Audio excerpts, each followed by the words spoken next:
Once upon a time, in a classroom not far away, there lived three little kids who held all the sway. Ola was the nerdy one, the class topper, awkward and round but still a showstopper. Kesu was second in line, the lesser intellect. He spent much time alone to quietly reflect.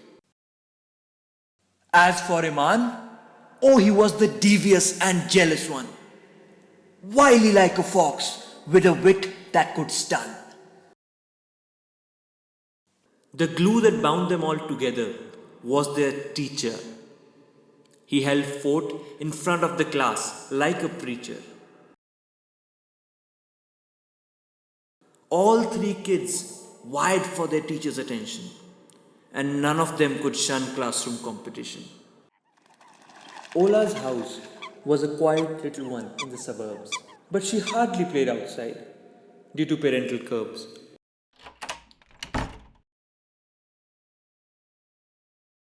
Her mom showered her with candy when she topped the class. That was Ola's identity, being the studious lass. Next morning, as Ola's teacher was busy correcting papers, she sneaked up with no sound reaching his ears. Little Ola put out her hand and gave him her chocolate and asked, Will you please walk me home when I'm late? Later that evening, as the school day wound down, a storm was slowly brewing which would make Ola frown.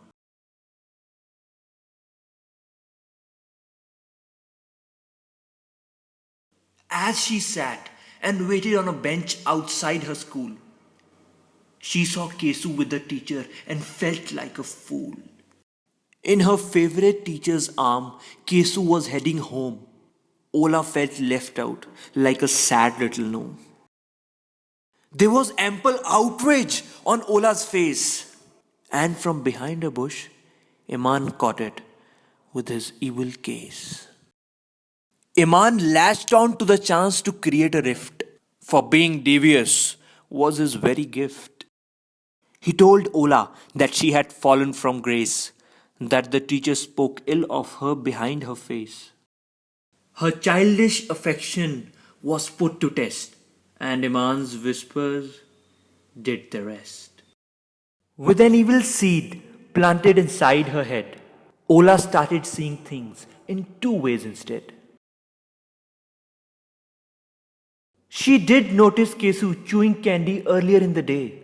Was it her chocolate that made him happy and gay?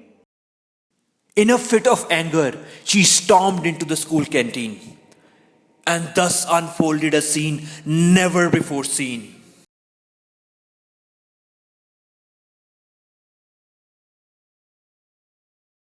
She bolted towards her teacher,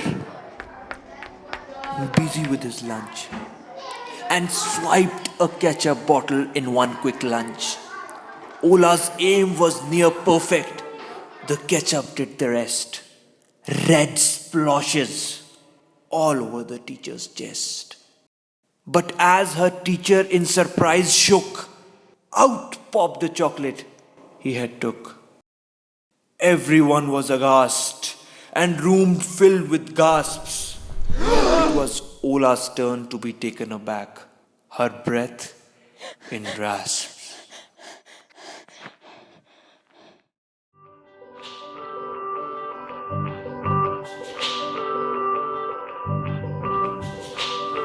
I have won prizes for this class. I know. So before you all go, let me tell you something real slow. I did do my math homework every night. And today, I pressed a ketchup bottle real tight. You call me a nerd. A little fat girl who looks like a bird. You call me the teacher's pet as if it were a slur. My only fault is I love them dearly. The rest is a blur. When you tell the rest of the school my story, tell them that I wasn't always this gory, that I have only tried to win approval, and I have been misled by voices inside my skull. Tell them there is a person behind these pegs, that every act of bullying left me in tears. The scene of redness, though, I do acknowledge mine. So, here, take this ketchup bottle and cover me in slime.